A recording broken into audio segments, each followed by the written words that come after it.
अस्सलाम वालेकुम नाज़रीन, खबर की असल खबर के साथ समीर कुरैशी आपकी खिदमत में हाजिर है। आजकल एक खबर का बहुत चर्चा चल रहा है। सीपीएलसी के चेयरमैन जस्टिस रिटायर्ड नज़र अकबर ने इस्तीफा दे दिया।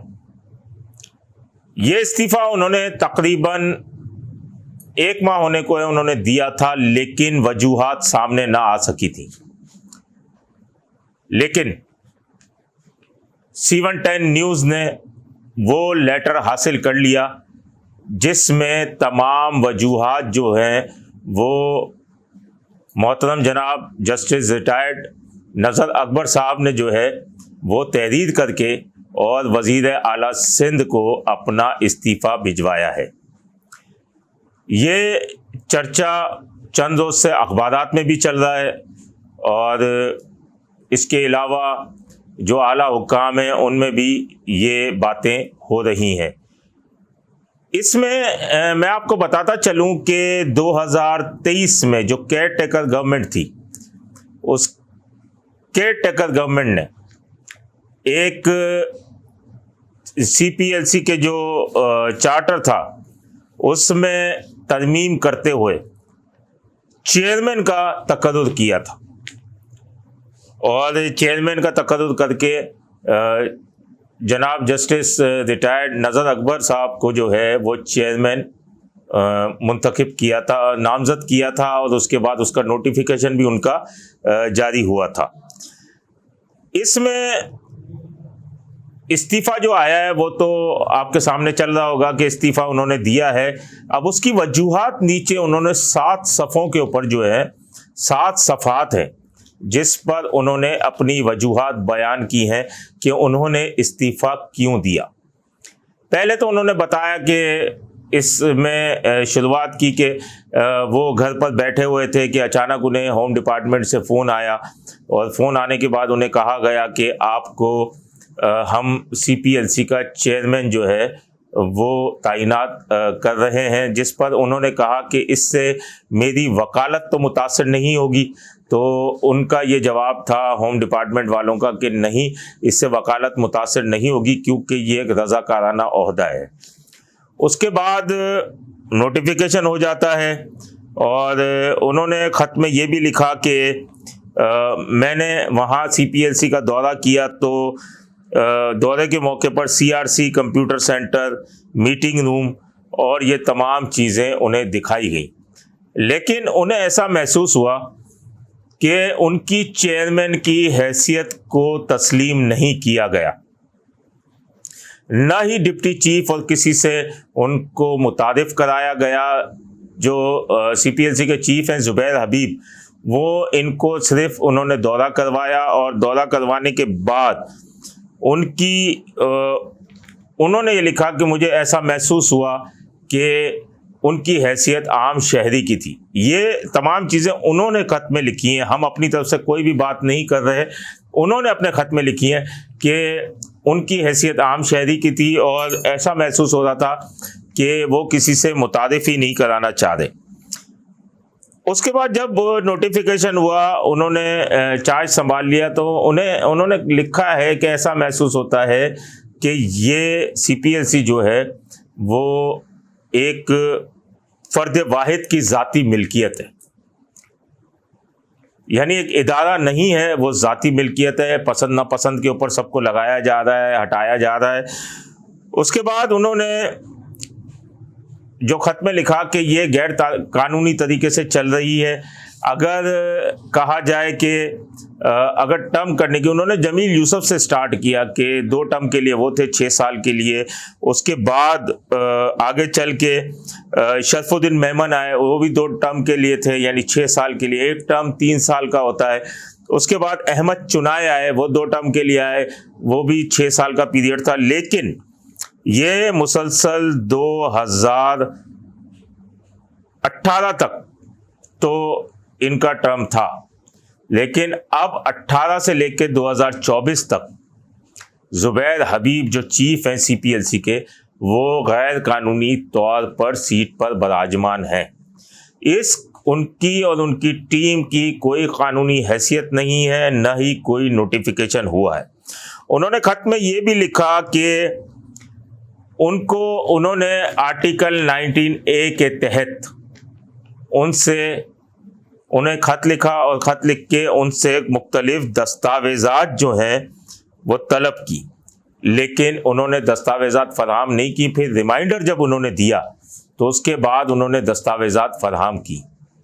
दस्तावेज़ात फराहम करने के बाद दस्तावेज़ात के अंदर ये मालूम हुआ कि CPLC के चीफ, डिप्टी और तमाम ओहदेदार बगैर किसी कानूनी तकर्रुरी के काम कर रहे हैं, यानी कि पराजमान हैं वो सीटों के ऊपर। और ये तमाम चीज़ें देख के उन्होंने कहा कि मैंने उनसे 51,68,000 रुपये जो खर्च किए गए थे उनका हिसाब भी मांगा, तो वो हिसाब देने से कासिर रहे कि ये बिल्डिंग पर खर्च हुआ है या किसी चीज़ पर खर्च हुआ है, लेकिन उसका भी कोई हिसाब नहीं दिया गया। उन्होंने खत में ये भी लिखा कि मैंने वज़ीर दाखिला को बारहा मैसेजेस किए, जिस पर उन्होंने एक इजलास तलब किया, और उस इजलास के अंदर भी पहले इजलास में उन्होंने कहा ये गैर रस्मी इजलास है और बाकी तमाम अहदेदारों को बुला के इजलास किया जाएगा। उसके बाद कोई इजलास नहीं किया। नज़र अकबर साहब का कहना था कि मैं इसी तशवीश में रहा, इस वजह से मैं उन्हें मुस्तकिल मैसेज करता रहा कि मैं इस उलझन से निकलूं और मेरी एक मुलाकात हो जाए, लेकिन उन्होंने व्हाट्सएप मैसेजेस के भी कोई जवाबात नहीं दिए। और हैरत की बात, उन्होंने ये एक इंकिशाफ किया कि जब इतनी करप्शन की गई मुबैना तौर पर और 1,51,68,000 रुपये का कोई हिसाब भी नहीं दिया गया, तो एक हैरत अंगेज़ अमर ये है कि ऑडिटर्स ने उन्हें क्लीन चिट कैसे दी।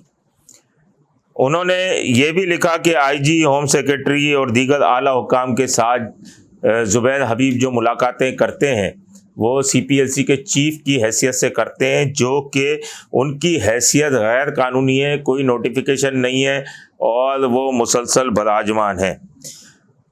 उन्होंने तमाम आर्टिकल्स का हवाला दिया अपने ख़त के अंदर जो उन्होंने वज़ीर आला सिंध को लिखा, और उसमें तमाम चीज़ें उन्होंने वाज़े की हैं। और इसमें यह भी लिखा उन्होंने कि ऐसा महसूस होता है कि होम डिपार्टमेंट जो है CPLC की सरपरस्ती कर रहा है। अब उन्होंने इस्तीफ़ा तो दे दिया है और इस्तीफ़ा ताहाल मंजूर नहीं हुआ। अब देखते हैं कि ये माली बेज़ाब्तियाँ हैं या इनका जो इल्ज़ाम है कि इदारे के तौर पर नहीं चलाया जा रहा, वन मैन शो है, ये इन्होंने तमाम बेज़ाब्तियाँ जो हैं ये तो इन्होंने उजागर कर दी। अब इस पे साईं सरकार का क्या रद्द अमल होता है ये तो देखना है। लेकिन मैं आपको एक बात ये भी बताता चलूँगा, माजी में 2019 में साबिक गवर्नर इमरान इस्माइल जो थे उनको भी इसी किस्म की कुछ बदउनवानियों या मुबैना तौर पर बेज़ाब्तियों की इत्तला मिली थी और उन्होंने स्क्रूटनी कमेटी तश्कील दी थी, जिसका सरबराह उस वक्त के डिप्टी चीफ CPLC के जो थे मुराद सोनी उनको बनाया था और उनको कहा था कि आप इसकी मुकम्मल इंक्वायरी करें या रिपोर्ट जमा करवाएं। अब उन्होंने रिपोर्ट पूरी मुरतब की थी और उनकी रिपोर्ट में इससे भी हौलनाक इंकशाफात किए गए थे, जिसमें मैं आपको बताऊं कि उस वक्त दो अगवा के केसेस थे। दुआ मंगी केस था और एक और अगवा का कोई केस था। भत्ते के 7 केसेस थे उस वक्त और इसमें कई लोकेशन 6,500 के करीब CDRs निकाली गई थी और इससे ज़्यादा दास्तानें थी। लेकिन जब रिपोर्ट जमा करवाने का टाइम आया, ये रिपोर्ट इमरान इस्माइल ने 2 जनवरी को जब गवर्नर थे उन्होंने ये लेटर दिया था और कहा था 20 तारीख तक इंक्वायरी जमा करवाई जाए, 20 जनवरी तक। लेकिन उससे पहले ही मुबैना तौर पर साज़बाज़ करके मुराद सोनी को नोटिफाई करा दिया गया, उनके कमरे को लॉक कर दिया गया और उनकी रिपोर्टें जमा होने से रह गई। ये हमारे ज़राए बताते हैं कि उनकी रिपोर्टें जमा नहीं हुई, उनका कमरा भी लॉक हुआ और तमाम चीज़ें जूं की तूं रहीं। अब 19 से 24 में यही दोबारा तमाम चीज़ें सामने आ रही हैं। और अगर उस रिपोर्ट को देखा जाए, अब देखते हैं कि सारी सरकार इस पर इंक्वायरी करवाती है या नहीं करवाती, या CPLC इसी तरीके से चलती रहेगी, क्योंकि इन्होंने कह दिया है कि CPLC की हैसियत गैर कानूनी है। अपने होस्ट समीर कुरैशी को इजाज़त दीजिए। अल्लाह निगहबान। Z110 न्यूज़, खबर की असल खबर।